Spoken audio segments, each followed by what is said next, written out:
Dalam dunia balap, luka paling berat bukan selalu patah tulang, melainkan ketika seorang juara mulai bertarung melawan tubuhnya sendiri. Kalimat itu terasa sangat menggambarkan perjalanan Marc Marquez dalam beberapa musim terakhir. Seorang pembalap yang dahulu begitu identik dengan keberanian ekstrim, kini perlahan dipaksa memahami batas tubuhnya sendiri. Dan di tengah situasi yang penuh ketidakpastian itu, Alberto Puig akhirnya buka suara. Pria yang selama bertahun-tahun menjadi sosok penting di balik perjalanan Marc di Honda itu akhirnya memberikan komentarnya secara langsung mengenai kondisi sang juara dunia 9 kali. Bukan sekedar komentar biasa, tetapi sebuah pernyataan yang terasa sangat dalam, emosional, dan penuh makna.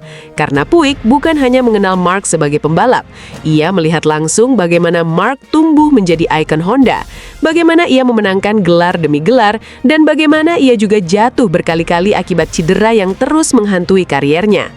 Kini setelah crash horor di Le Mans dan operasi bahu terbaru yang kembali harus dijalani Marc, Alberto Puig tampaknya memahami bahwa situasi ini bukan lagi sekedar pemulihan biasa.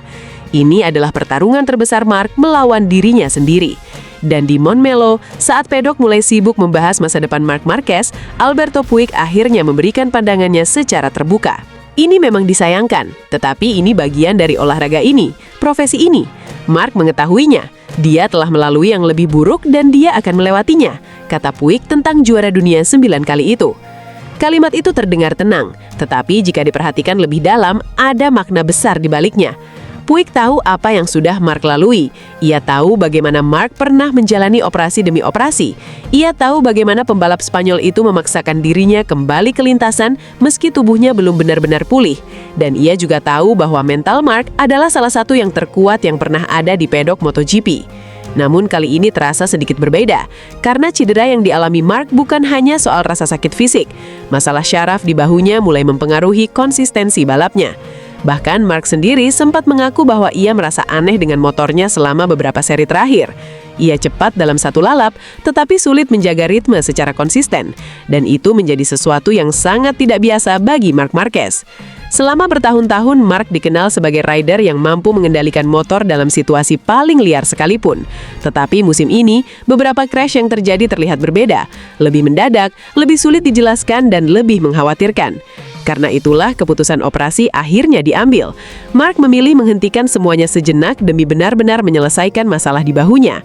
Sebuah keputusan yang mungkin terasa pahit, tetapi sangat penting untuk masa depannya. Alberto Puig memahami itu, dan karena itulah ia terlihat sangat berhati-hati saat berbicara mengenai masa depan Marc. Seperti biasa, dia akan memutuskan apa yang harus dia lakukan, karena dia adalah orang yang sangat cerdas dan yang terpenting sangat kuat di setiap level. Saya yakin dia akan baik-baik saja, tegas Puig.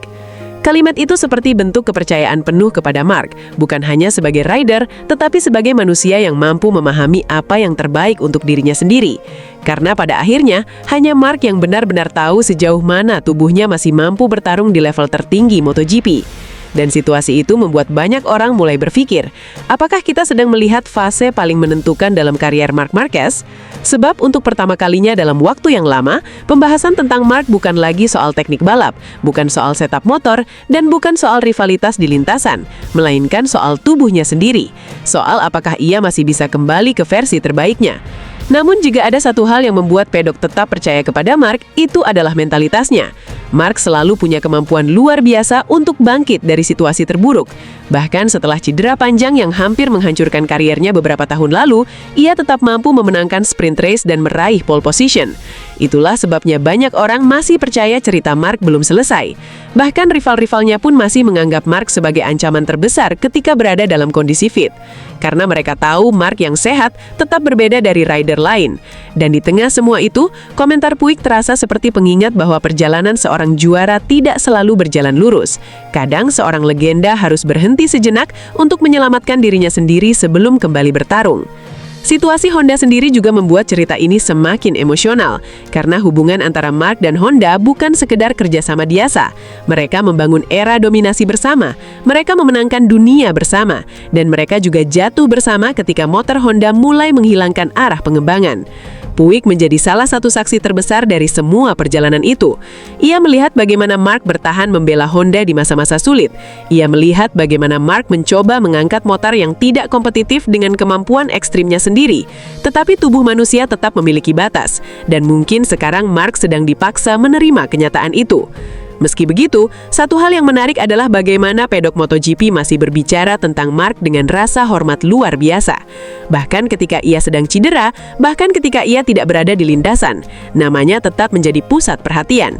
Karena pembalap seperti Marc Marquez tidak hanya meninggalkan jejak lewat kemenangan, tetapi juga dengan mentalitasnya. Mentalitas untuk terus melawan keadaan, mentalitas untuk terus mencoba bangkit meski tubuhnya berkali-kali dihancurkan oleh olahraga ini. Kini semua mata tertuju pada proses pemulihannya. Tidak ada yang benar-benar tahu kapan ia akan kembali. Tidak ada yang bisa memastikan apakah ia akan langsung kompetitif saat comeback nanti. Tetapi satu hal yang pasti, pedok MotoGP masih menunggu Marc Marquez. Dan mungkin seperti yang diyakini Alberto Puig, Marc sekali lagi akan melewati semua ini.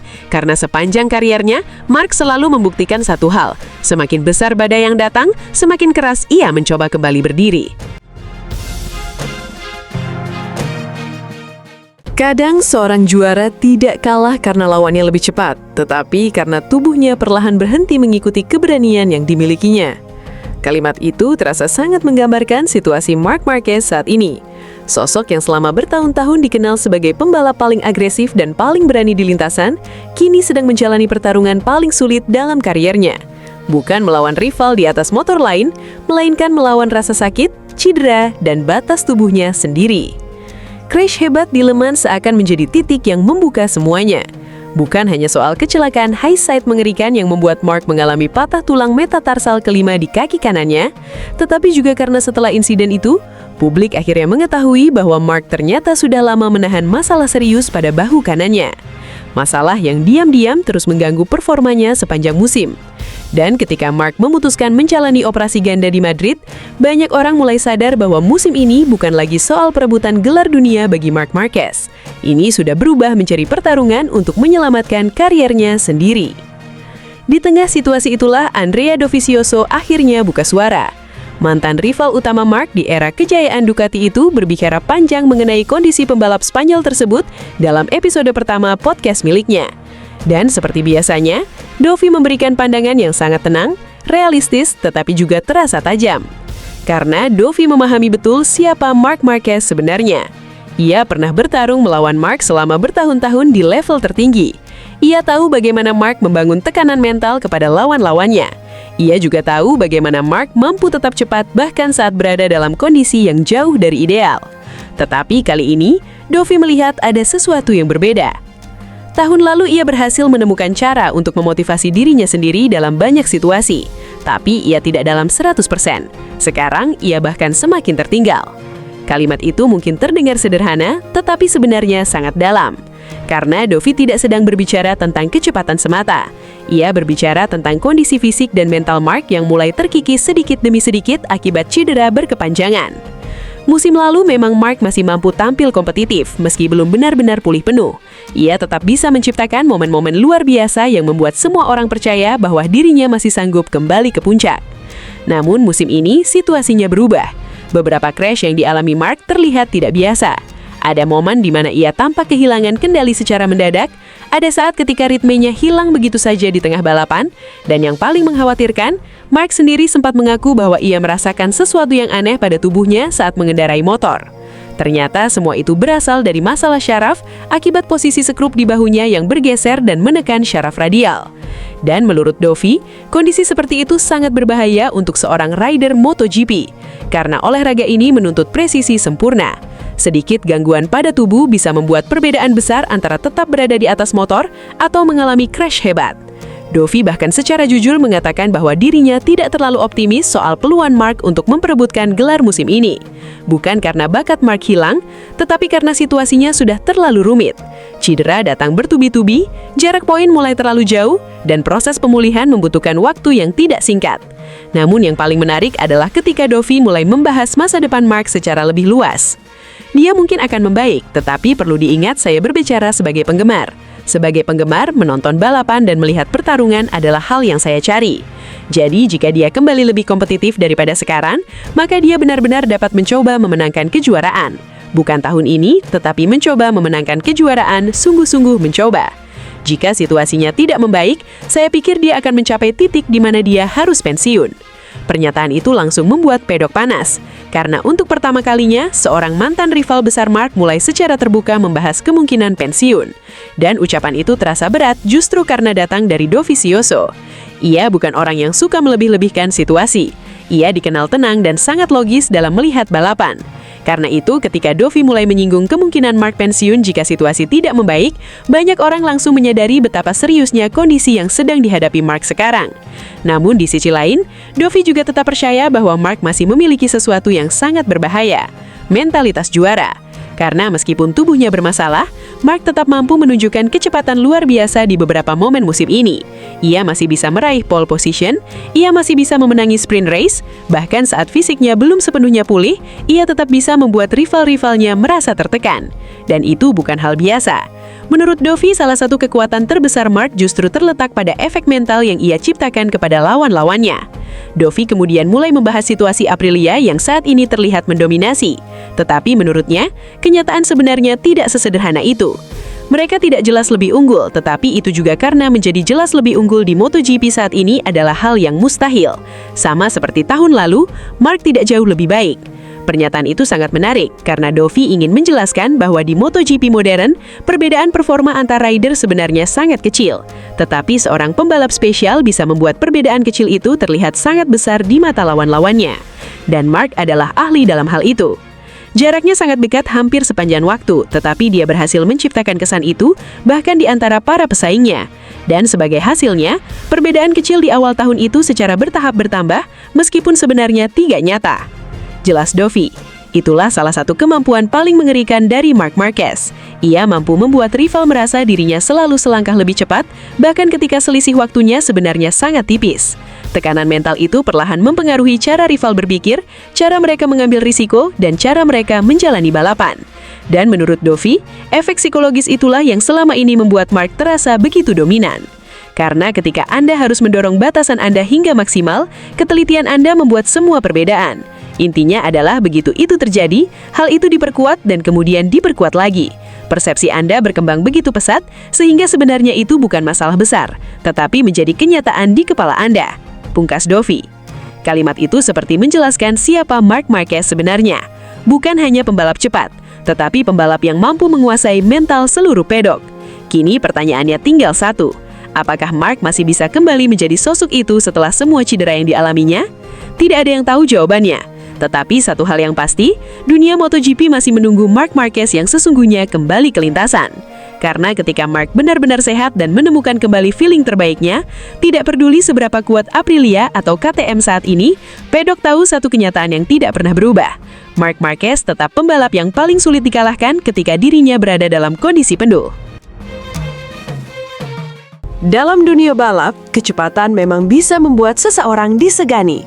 Namun hanya kejujuran yang mampu memperlihatkan seberapa rapuh sebuah dominasi. Kalimat itu terasa begitu cocok menggambarkan situasi Ducati saat ini. Selama beberapa musim terakhir, pabrikan asal Borgo Panigale tersebut terlihat seperti kekuatan yang hampir mustahil disentuh. Motor mereka cepat di semua trek. Pembalap mereka memenuhi barisan depan, dan lawan-lawan mulai kehilangan cara untuk menghentikan dominasi merah tersebut. Namun musim ini, suasananya terasa berbeda. Ducati memang masih cepat. Desmosedici GP26 tetap menjadi salah satu motor terbaik di grid MotoGP. Tetapi untuk pertama kalinya setelah sekian lama, muncul keraguan besar di dalam pedok. Bukan soal kecepatan motor mereka, melainkan arah proyek besar Ducati itu sendiri. Dan nama yang menjadi pusat semua pembahasan itu adalah Marc Marquez. Kedatangan Marc memang membawa aura besar ke Ducati. Juara dunia dengan mentalitas monster seperti dirinya tentu menjadi aset luar biasa. Namun di balik itu, banyak pihak mulai menilai Ducati terlalu memusatkan perhatian pada satu pembalap saja. Komentar paling tajam datang dari mantan pembalap MotoGP, Marco Melandri. Berbicara kepada media GP1, Melandri mengaku sejak awal dirinya sudah melihat ada sesuatu yang berbeda dari Marc Marquez setelah kembali membalap musim ini. Sejak ia kembali pada bulan Februari, ia tidak sama seperti tahun lalu. Gerakannya jauh lebih terkontrol dan sangat berhati-hati dalam berkendara, ujar Melandri. Kalimat itu langsung memancing perhatian besar, sebab selama ini, Marc selalu dikenal sebagai pembalap yang agresif, spontan, dan sangat liar saat mengendalikan motor. Namun musim ini, banyak momen menunjukkan Mark terlihat lebih hati-hati dibanding biasanya. Bahkan ketika berhasil tampil cepat, beberapa pengamat melihat Mark seperti sedang menahan sesuatu pada tubuhnya. Dan ternyata dugaan itu benar. Cedera bahu lama yang dialami Mark sejak kecelakaan di Indonesia musim lalu rupanya jauh lebih serius dari perkiraan banyak orang. Saraf radial di bahunya mengalami gangguan akibat posisi skrup yang bergeser setelah operasi sebelumnya. Masalah itulah yang kemudian membuat performa Mark terlihat naik turun secara ekstrim. Kadang ia mampu mencetak rekor lap dan terlihat sangat cepat. Tetapi di momen lain ia tiba-tiba kehilangan kontrol tanpa alasan yang jelas. Menurut Melandri, situasi seperti ini sangat berbahaya untuk seorang pembalap. Saya pikir dia mencoba meyakinkan dirinya sendiri bahwa dia baik-baik saja dan akan sembuh seiring waktu. Tetapi kenyataannya tidak demikian. Saraf bukanlah tulang. Anda tidak bisa hanya memasang skrup dan semuanya akan kembali normal. Jika Anda merusak saraf, Anda berisiko tidak akan pernah pulih kembali. Disitulah Melandri merasa keputusan Mark menjalani operasi cepat adalah langkah yang tepat. Sebab jika terus dipaksakan membalap dalam kondisi seperti itu, bukan hanya performanya yang hancur, tetapi juga masa depannya di dunia balap. Dia tidak bisa menunggu 1 atau 2 bulan lagi sampai liburan musim panas. Dia perlu menjalani operasi segera, kata Melandri. Namun bagian paling panas dari komentar Melandri muncul ketika ia mulai membahas arah Ducati dan sosok Gigi Dalikna. Menurutnya, Ducati saat ini terlalu fokus kepada Mark. Dan tanpa disadari, hal itu perlahan membuat mereka kehilangan banyak pembalap hebat. Kalimat itu terasa sangat tajam, karena memang dalam beberapa musim terakhir, Ducati perlahan kehilangan banyak rider bertalenta. Padahal, sebelumnya Ducati dikenal sebagai tim yang sangat kuat karena kedalaman pembalap mereka. Kini situasinya mulai berubah. Semua perhatian tertuju kepada Marc Marquez. Pengembangan motor mulai banyak disesuaikan dengan kebutuhan Mark. Sorotan media juga hampir sepenuhnya mengarah kepadanya. Bahkan ketika Pecco tampil cepat, perhatian publik tetap kembali kepada Mark. Dan menurut banyak analisis, situasi itu perlahan mempengaruhi keseimbangan internal Ducati sendiri. Karena dalam proyek sebesar MotoGP, terlalu bergantung pada satu pembalap bisa menjadi resiko besar. Apalagi jika pembalap tersebut sedang mengalami masalah fisik serius. Meski begitu, banyak pihak percaya kisah Mark belum selesai. Operasi telah berhasil dilakukan, tekanan saraf sudah ditangani, dan untuk pertama kalinya setelah berbulan-bulan, Mark kini punya kesempatan memulihkan tubuhnya secara penuh. Jika proses rehabilitasinya berjalan baik, Mugello bisa menjadi titik awal kebangkitan besar.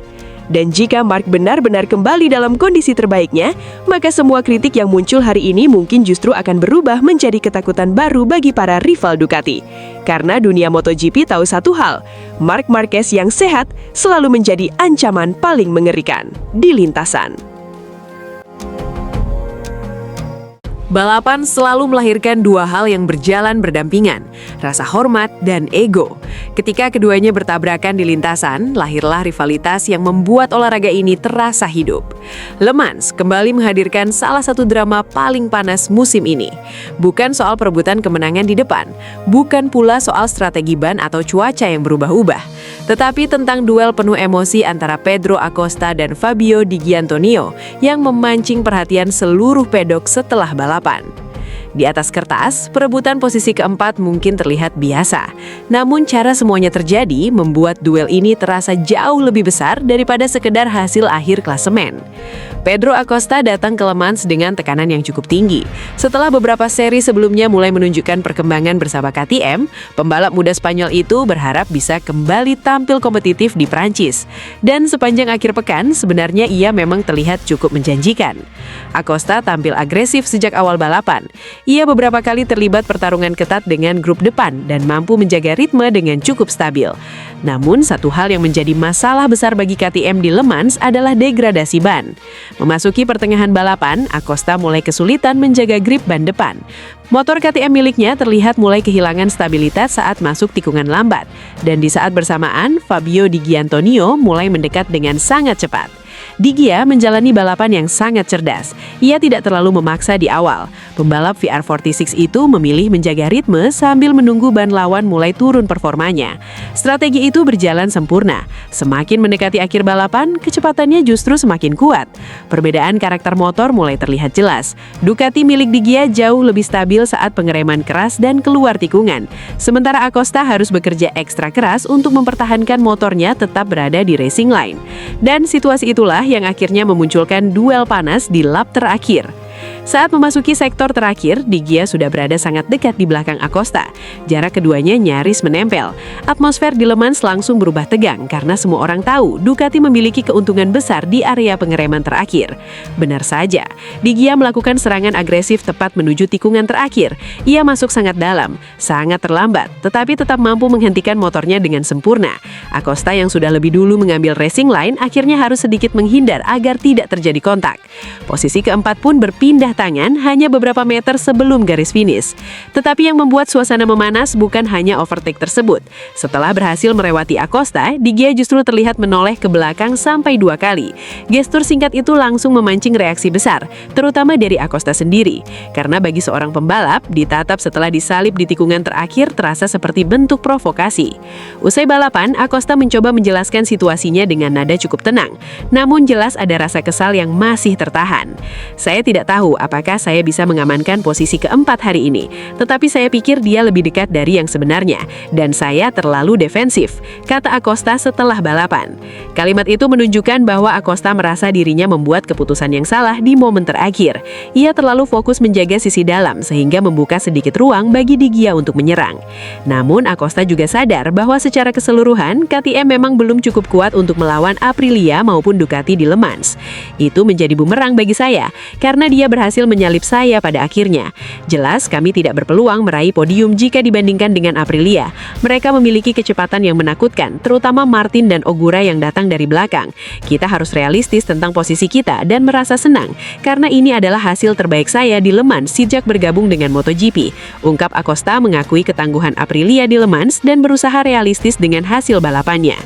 Komentar itu menunjukkan kedewasaan Acosta dalam membaca situasi balapan.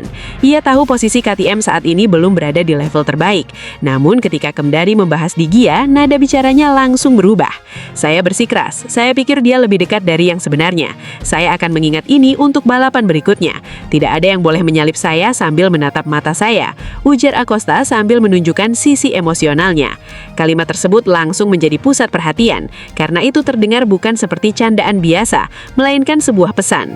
Acosta dikenal sebagai pembalap dengan karakter emosional dan penuh keberanian.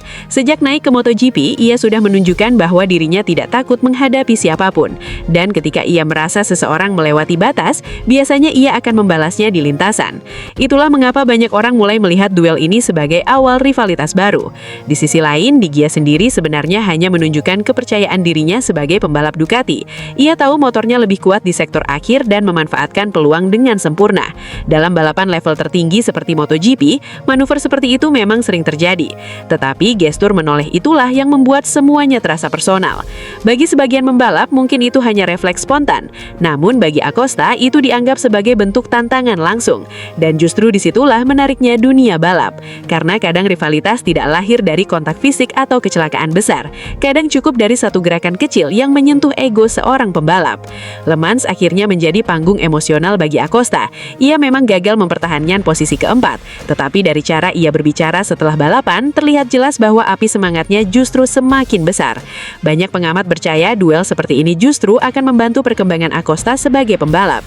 Ia belajar bagaimana menghadapi tekanan di lap terakhir, bagaimana membaca serangan lawan, dan bagaimana mengendalikan emosinya sendiri setelah kalah dalam duel langsung. Karena di MotoGP, pembalap gabat bukan hanya mereka yang cepat ketika memimpin, tetapi mereka yang mampu bangkit setelah kalah dalam pertarungan kecil.